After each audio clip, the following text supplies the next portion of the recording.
Perkenalkan nama saya Hurul Taufik. Assalamualaikum warahmatullahi wabarakatuh. Perkenalkan nama saya.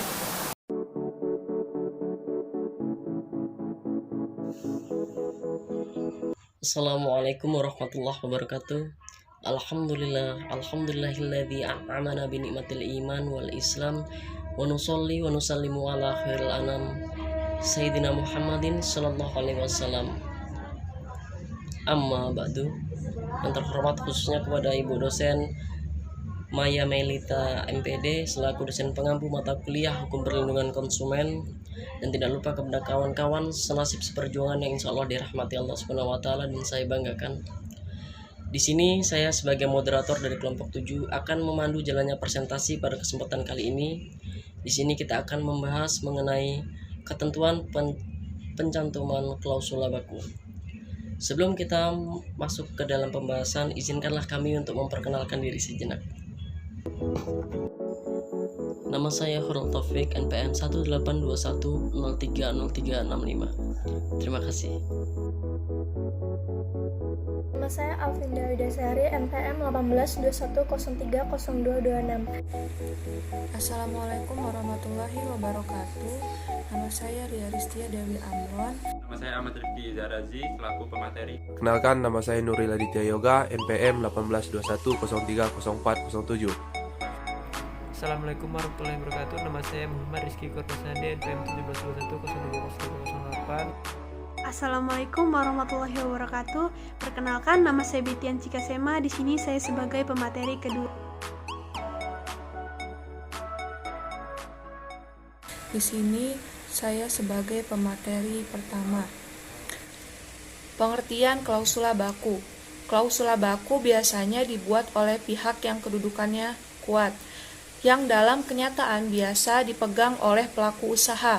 Isi klausula baku seringkali merugikan pihak yang menerima klausula baku tersebut, yaitu pihak konsumen karena dibuat secara sepihak. Bila konsumen menolak klausula baku tersebut, ia tidak akan mendapatkan barang ataupun jasa yang dibutuhkan, karena klausula baku serupa akan ditemuinya di tempat lain. Hak tersebut akan menyebabkan konsumen lebih sering setuju terhadap isi klausula baku walaupun memojokkan. Bagi para pengusaha, mungkin ini merupakan cara mencapai tujuan ekonomi yang efisien, praktis, dan cepat, tidak bertele-tele.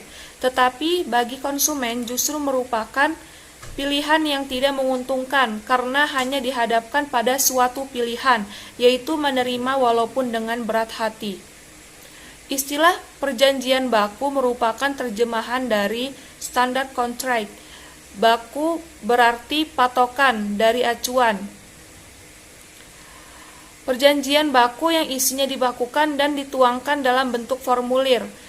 Hodius merumuskan perjanjian baku sebagai konsep janji-janji tertulis yang disusun tanpa membicarakan dan lazimnya dituangkan dalam perjanjian yang sifatnya tertentu. Sudaryatmo mengungkapkan karakteristik klausula baku sebagai berikut. Yang pertama, perjanjian dibuat secara sepihak oleh mereka yang posisinya relatif lebih kuat dari konsumen. Kedua, konsumen sama sekali tidak dilibatkan dalam menentukan isi perjanjian. Ketiga, dibuat dalam bentuk tertulis dan massal. 4. Konsumen terpaksa menerima isi perjanjian karena didorong oleh faktor kebutuhan. Undang-Undang Perlindungan Konsumen mendefinisikan klausula baku adalah setiap aturan atau ketentuan dan syarat-syarat yang telah dipersiapkan dan ditetapkan terlebih dahulu secara sepihak oleh pelaku usaha yang dituangkan dalam suatu dokumen dan atau perjanjian yang mengikat dan wajib dipenuhi oleh konsumen.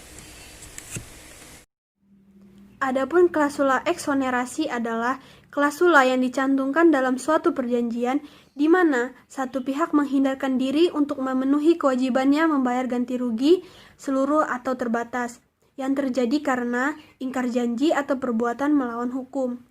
Perjanjian baku dengan klausula eksonerasinya pada prinsipnya hanya menguntungkan pelaku usaha dan merugikan konsumen karena klausulanya tidak seimbang dan tidak mencerminkan keadilan. dominasi pengusaha lebih besar dibandingkan dengan dominasi konsumen, dan konsumen hanya menerima perjanjian dengan klausula baku tersebut begitu saja, karena dorongan kepentingan dan kebutuhan. Beban yang seharusnya dipikul oleh pelaku usaha menjadi beban konsumen karena adanya klausula eksonerasi tersebut.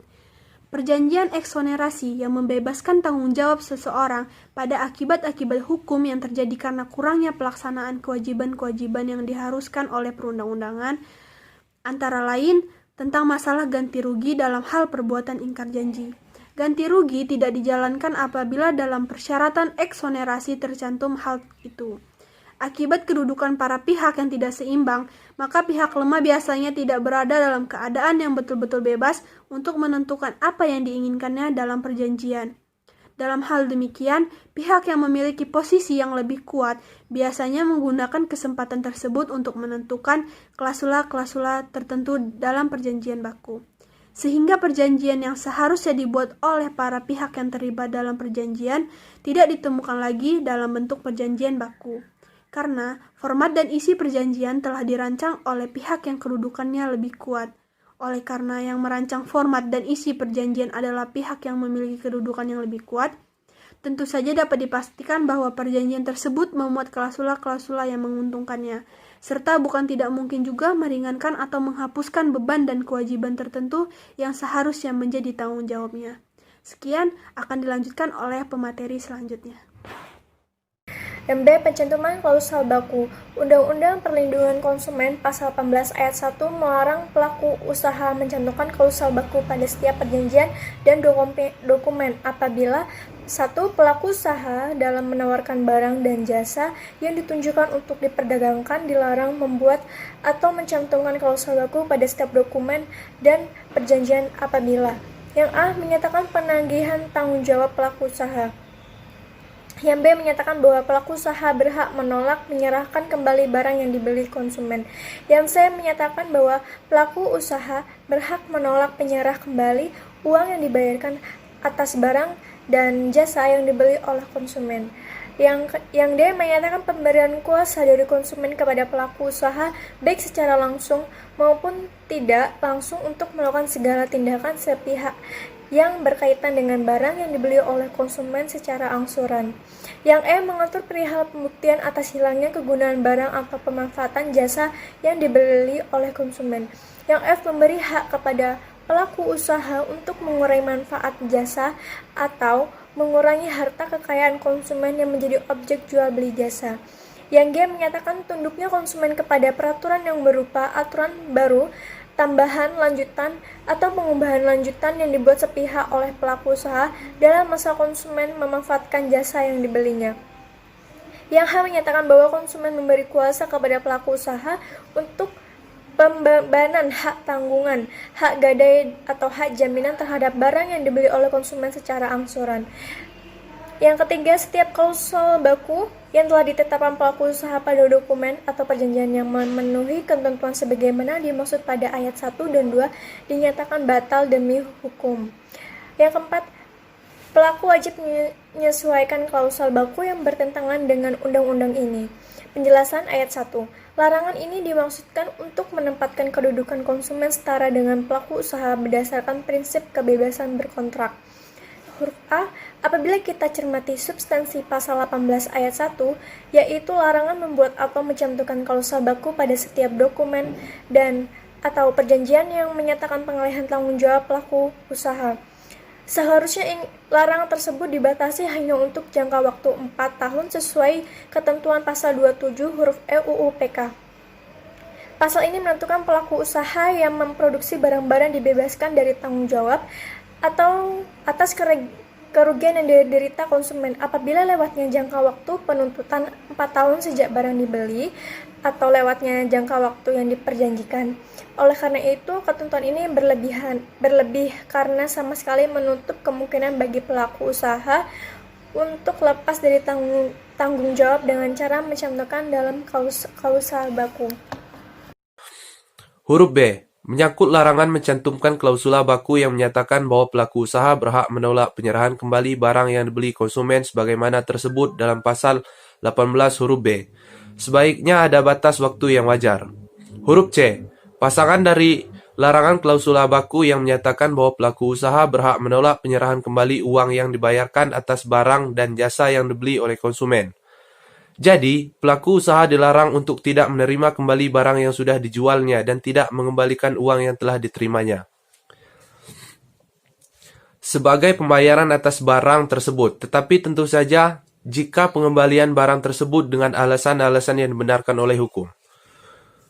Huruf D. Larangan dalam huruf D pasal 18 ayat 1 klausula baku yang berisikan pemberian kuasa dari konsumen kepada pelaku usaha untuk melakukan segala tindakan sepihak yang berkaitan dengan barang beli secara angsuran adalah tidak adil.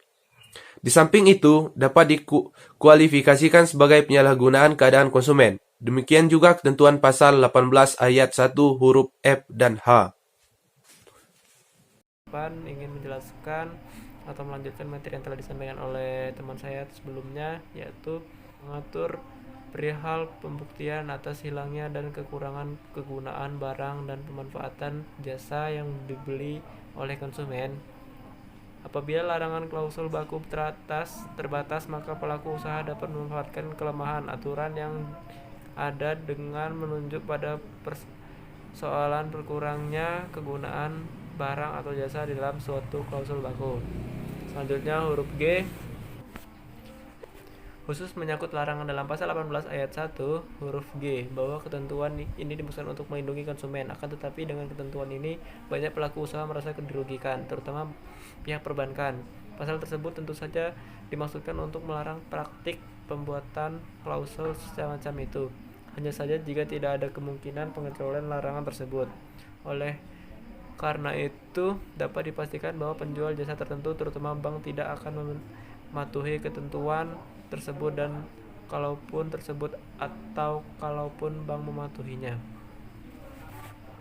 Klausula baku merupakan suatu bentuk perjanjian yang secara teoritis masih mengundang perdebatan, khususnya dalam kaitan dengan asas kebebasan berkontrak dan syarat-syarat perjanjian dalam perjanjian baku. Kebebasan dan pemberian kesepakatan untuk melakukan kontrak tidak dilakukan bebas dengan perjanjian secara langsung, dengan melibatkan para pihak untuk menegosiasi klausula perjanjian. Maka terdapat berbagai pendapat mengenai kedudukan klausula baku dalam hukum perjanjian. Perjanjian dengan klausula baku terjadi dengan beberapa cara, yaitu 1. Percantuman butir-butir perjanjian yang konsepnya telah dipersiapkan terlebih dahulu oleh suatu pihak, biasanya oleh kalangan pengusaha, produsen, atau pedagang produk tersebut. Perhatikan kontrak jual beli atau sewa beli kendaraan bermotor, perumahan, alat elektronik, dan lain-lain. Yang kedua, pencantuman klausula baku dalam lembaran kertas yang berupa tabel, bond, kuitansi, atau lembaran dalam bentuk serah terima barang. Yang ketiga, pencantuman klausula baku dalam bentuk pengumuman tentang berlakunya syarat-syarat baku di tempat tertentu, seperti di area parkir, hotel, penginapan, dengan meletakkan atau menempel pengumuman klausula baku. Perjanjian baku sangat dibutuhkan dalam dunia perdagangan yang semakin pesat. Dengan menggunakan klausula baku tersebut, berarti para pihak dapat mempersingkat waktu bernegosiasi. Di samping itu, perjanjian baku juga tetap mengikat para pihak, dan pada umumnya beban tanggung jawab para pihak adalah berat sebelah. Maka langkah yang harus dilakukan bukan melarang atau membatasi penggunaan klausula baku, melainkan melarang untuk membatasi penggunaan klausula-klausula tertentu dalam perjanjian baku tersebut. Lalu selanjutnya saya akan menjelaskan contoh implementasi klausula baku di masyarakat. Pada awalnya klausula baku dalam perjanjian lahir demi mendukung efektivitas dan efisiensi dalam bertransaksi. Namun dalam perkembangannya terdapat pendapat yang mendukung serta menolak adanya klausula baku dalam perjanjian. Mengapa? Pendapat yang mendukung keberadaan klausula baku itu berdasarkan daripada fisik adanya kemauan dengan kepercayaan dari para pihak yang mengikat diri dalam perjanjian. Klausula baku merupakan perjanjian sebelah pihak yang dibuat oleh pelaku usaha tanpa membuat persetujuan dengan konsumen dan dituangkan dalam bentuk akta tertulis. Ibu Amel, beliau membeli botol minuman dan kotak nasi, di mana kedua produk tersebut berada dalam kondisi tersegel, sehingga beliau tidak bisa mengecek dan melihat apakah produk tersebut dalam kondisi yang tidak cacat ataupun rusak. Beliau hanya bisa melihat bagian luarnya saja, tanpa bisa memastikan apakah tutup rapat ataupun renggang. Setelah beliau sampai di rumah dan membuka segel produk tersebut, ternyata tutup botol minuman dan kotak nasi yang dibeli oleh Ibu Amel tadi itu renggang dan beliau tidak bisa memakai barang tersebut. Ingin menukar dengan yang lain tapi tidak bisa. Maka dari itu terpaksa produk yang dibeli Ibu Amel tadi itu mau tidak mau harus diterima dengan terpaksa, dengan segala cacat yang terdapat pada produk yang dibelinya, karena beliau telah membaca struk pembayaran dan terdapat klausul baku dalamnya yang menerangkan bahwa produk yang sudah dibeli tidak bisa ditukar kembali atau ditukar dengan yang baru.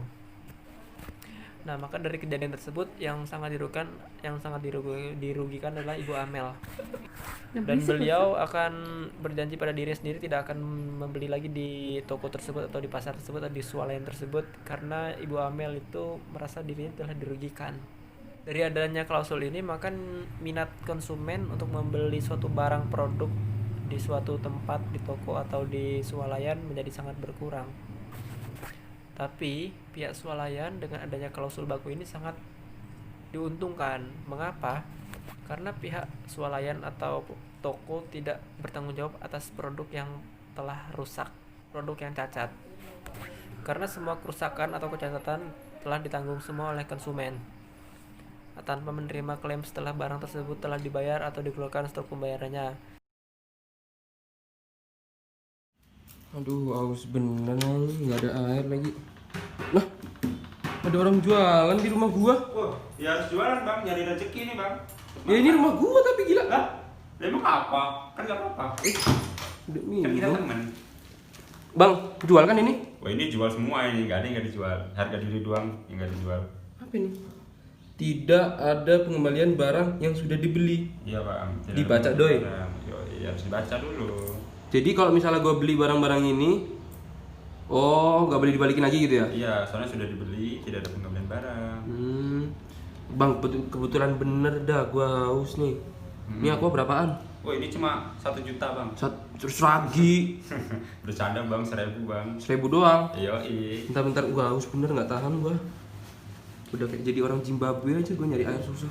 Emang cuacanya hari ini panas banget bang. Lah? Nah duit gua ya. Ah ini dia. Duit dolar tuh. Nih bang, 1.000 kan? 1.000. 1.000 tapi oh iya udah tidak ada pengembalian. Ah yaudahlah nggak apa-apa lah, nih haus bener gua nih. Nih Oh, bang, iya, boleh. boleh diapain ini? Boleh diminumnya. Ini struk pembayarannya bang, jangan lupa bang. Gede, bener. Iya, syarat dan ketentuan ada di sini bang. Semuanya ada di sini? Semuanya ada, lengkap. Yang udah dia cuma aku doang ini. Thank you bang ya. Yai. Aduh haus bener gua. Untung dapat minum. Loh, segelnya udah kebuka. Wah, gak beres nih. Ntar ada apa-apa lagi. Balik dulu gue tanyain lah. Bang, What? Gimana bang? ini gue yang tadi beli aqua. Iya. Gue sampai rumah mau minum. Ini segelnya udah kebuka kayak mana nih? Oh, gimana Tadi ya gue bang lupa. ya? Kayak mana? Ya itu barang sudah dibeli bang, tidak ada pengembalian barang di sini. Sudah dibeli, sudah milik anda, bukan milik kami lagi. Duit sudah kami terima. Tapi ini gak ada segel lagi bang. Ntar mana lagi? Nah, walaupun segel sudah terbuka, tapi kualitas produk masih kita jamin bang. Selalu bang, sini bang. Oh tapi ini masih bisa gue minum kan? Masih dong, itu bukan racun itu, aman. Mana? Tapi cuma masalah segel doang, gak apa-apa deh. Ya, Gue minum depan lo nih. Gue kan kenapa-napa lagi. kagak bang, selalu bang. Tetap Seriusan? jamin. Iya. Kalau lo mati, gue yang tanggung jawab. Yang ngukurin gue. Oke deh. Iya masih seger kok. Masih seger ya? Sabi. Mantap udah bang. deh. Mau nggak beli lagi bang? Enggak bokek gua. Sini aja nyari minum susah. Wah. Ya udah bang, makasih bang ya. Oke Enggak bang. takut. Terima kasih bang. Struk gua ketinggalan lagi. Iya bang. Thank you bang ya. Yoi.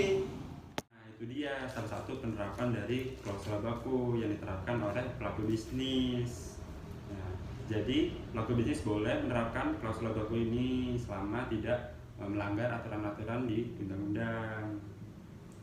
Jadi memang dalam klausul baku ini merugikan konsumen, ada yang merugikan konsumen karena bisa menurunkan minat berbelanja pada pelaku bisnis. Tapi dalam pelaku bisnisnya sendiri mendapatkan keuntungan. Nah, itu dia. Baiklah kawan-kawan sekalian, itulah tadi beberapa penjelasan dari kawan-kawan kita terkait ketentuan penetapan klausula baku. Dari penjelasan tersebut dapat disimpulkan bahwasanya Undang-Undang Perlindungan Konsumen mendefinisikan klausula baku adalah setiap aturan atau ketentuan dan syarat-syarat yang telah dipersiapkan dan ditetapkan terlebih dahulu secara sepihak oleh pelaku usaha yang dituangkan dalam suatu dokumen dan atau perjanjian yang mengikat dan wajib dipenuhi oleh konsumen. Adapun klausula eksonerasi adalah klausula yang dicantumkan dalam suatu perjanjian di mana satu pihak menghindarkan diri untuk memenuhi kewajibannya membayar ganti rugi seluruh atau terbatas yang terjadi karena ingkar janji atau perbuatan melawan hukum. Klausula baku eksonerasi tersebut memberikan keuntungan bagi pihak pelaku usaha tetapi menimbulkan kerugian di kalangan konsumen dikarenakan adanya posisi tidak berimbang antara konsumen dan pelaku usaha. Perjanjian baku sangat dibutuhkan dalam dunia perdagangan yang semakin pesat. Dengan penggunaan klausula baku tersebut, berarti para pihak dapat mempersingkat waktu bernegosiasi. Oke, baiklah teman-teman sekalian, kita sampai di penghujung acara. Itulah tadi beberapa penjelasan singkat kami terkait klausula baku. Dan apabila dalam penyampaian kami ada kata-kata yang kurang berkenan ataupun kurang tepat, kami mohon maaf yang sebesar-besarnya dan mohon ampun kepada Allah Subhanahu wa taala. Saya akhiri, wallahul muwaffiq ila aqwamit thoriq. Wassalamualaikum warahmatullahi wabarakatuh.